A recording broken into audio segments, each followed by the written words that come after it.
জোনাকি এরা আমাদের শ্যামাপ্রসাদ মুখোপাধ্যায় অনেক কিছুই বলে গেছে। আমি শুধু তার একটা অন্য দিক ধরে রাখব। শ্যামাপ্রসাদ মুখোপাধ্যায়ের নাম আপনারা আগে হয়তো জানতেনই না। এই সরকার এসে কিন্তু প্রথম শ্যামাপ্রসাদ মুখোপাধ্যায়ের সম্পর্কে মানুষের কাছে একটা জিনিস তুলে ধরেছে। শ্যামাপ্রসাদ মুখোপাধ্যায় যদি না থাকতেন, আমরা যে পশ্চিমবঙ্গে বাস করছি আমরা কিন্তু এটা বাস করতে পারতাম। আমাদের এটা বাংলাদেশ সমগ্রটাই বাংলাদেশের মধ্যেই চলে গেছে। তদানীন্তন প্রধানমন্ত্রী জওহরলাল নেহরু, গান্ধীজি এরা সবাই কিন্তু চেয়েছিল এটা কিন্তু পূর্ব পাকিস্তান ও পাকিস্তানের সঙ্গে চলে যাবে। একমাত্র লড়াই করেছিল শ্যামাপ্রসাদ মুখোপাধ্যায়। এই আমরা যে জ্যোতিবাবুর এতদিন শাসন দেখেছি, সেই জ্যোতিবাবু কিন্তু কট্টর বিরোধী ছিলেন এই বাংলাকে। তিনি এমনও কথা বলেছিলেন, আগে পাকিস্তান দাও, তারপর ভারতবর্ষের স্বাধীনতা। ইংরেজদের সঙ্গে একটা চুক্তি করেছিলেন, যেটা হচ্ছে অমানবিক চুক্তি, যে চুক্তির কোনো চুক্তি হয় না। সে বলেছিল যে তাহলে কতটা আমাদের ভারত বিরোধী ছিল। এবং জওহরলাল নেহরু, গান্ধীজি সবাই মিলে কিন্তু আমাদের এই ভারতবর্ষের বিরোধিতা করে পশ্চিমবঙ্গকে কিন্তু পাকিস্তানের কাছে তুলে দিতে একমাত্র শ্যামাপ্রসাদ মুখোপাধ্যায় তিনি কিন্তু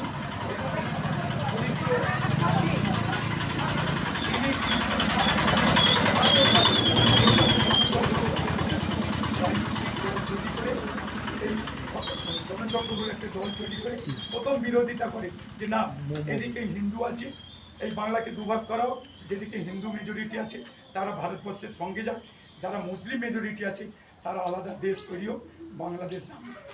তখন তার কথা মানতে রাজি হয়নি, কিন্তু সারা পশ্চিমবঙ্গের মানুষ তার সঙ্গে কিন্তু যুক্ত হয়েছিল। পশ্চিমবঙ্গের মানুষের চাপ, সেই চাপ সৃষ্টি না করতে পেরে কংগ্রেস কিন্তু এই প্রস্তাব মেনে নিয়েছে। তার আগে কিন্তু আর একটা কথা আছে, এই শ্যামাপ্রসাদ মুখোপাধ্যায় কোথা থেকে হিন্দুত্ববাদী আন্দোলন শিখল সেটা কিন্তু নেপথ্যে আছে, কোনো বইয়েতেও লেখা নেই, কেউ জানেও না।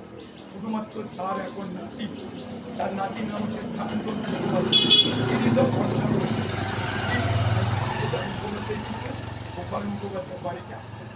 গোপাল মুখোপাধ্যায় কিন্তু এর আগের জন, যিনি হিন্দুত্বের আন্দোলন প্রথম শুরু করেন। যখন এখানে শহীদ সুরাবর্দী এই ভারতবর্ষ এই পশ্চিমবঙ্গের প্রধানমন্ত্রী ছিল, বাংলার প্রধানমন্ত্রী ছিল, তখন উনি কিন্তু চেয়েছিলেন সমস্ত, ওকে কি বলেছিল, এই জওহরলাল নেহরু, নেতাজি, জ্যোতিবাবু, হ্যাঁ, এরা সবাই মিলে ওকে সাপোর্ট জানিয়েছিল। সাপোর্ট জানিয়ে বলেছিল কি, তুমি সমস্ত হিন্দুদের গিয়ে তুমি এটা মুসলিম রাষ্ট্র করে গেছো, আমরা বাকি অংশটা নিয়ে ভারতবর্ষ।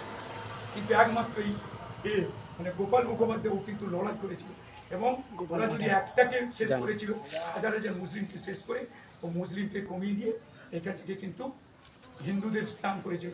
তাই আমাদের শ্যামাপ্রসাদ মুখোপাধ্যায় খুবই সুবিধে হয়েছিল এটাকে একটা অঙ্গরাজ্য ভারতবর্ষের মানে। কিন্তু পরবর্তীকালে ওই শ্যামাপ্রসাদ মুখোপাধ্যায়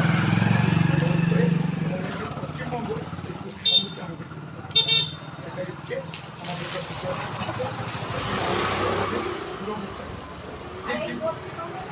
হ্যাঁ, সেই বিভূচন্দ্র দাস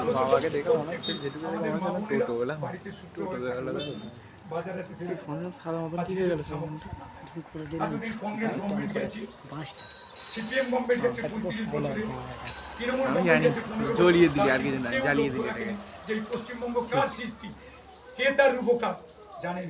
কিন্তু আজকে বিজেপি গভর্নমেন্ট এসছে এবং আমাদের মহামান্য মুখ্যমন্ত্রী শুভেন্দু অধিকারী তাকে মর্যাদা দিয়ে তার জন্মদিনকে পালন করে ন্যাশনাল হলিডে পালন করেছে।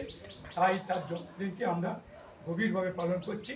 আমরা যেন ওই নিজেদের শক্তি দিয়ে পশ্চিমবঙ্গকে রক্ষা করতে পারি, এবং আগামী দিনে আমরা যেন শ্যামাপ্রসাদ মুখোপাধ্যায় যে স্বপ্ন, সেই স্বপ্নকে এই বলে আমি আমার বক্তব্য শেষ করলাম।